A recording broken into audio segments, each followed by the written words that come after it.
how do lesser mortals take this whole psychology thing in their own life? Do they need to understand psychology or study psychology, or can they learn from what you teach? In psychology, they know there's something called the primacy and the recency effect. And basically all that says is that whatever you heard first and whatever you heard last is going to be what you remember the most. You tend to forget this whatever's in the middle.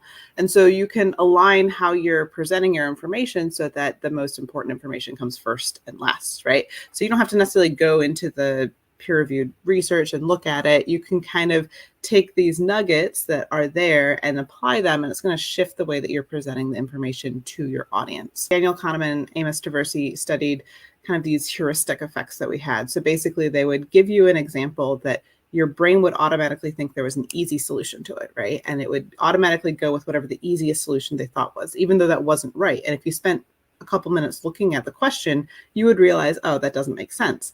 But it was something that we intuitively would jump towards. And they said that we had these two systems in our brain. We had system 1 and system 2. And system 1 would just like respond to things as quickly as possible so that they could like get the answer done and move on with whatever else that system 1 was interested in doing. And system 2 was the one that would actually like focus and pay attention.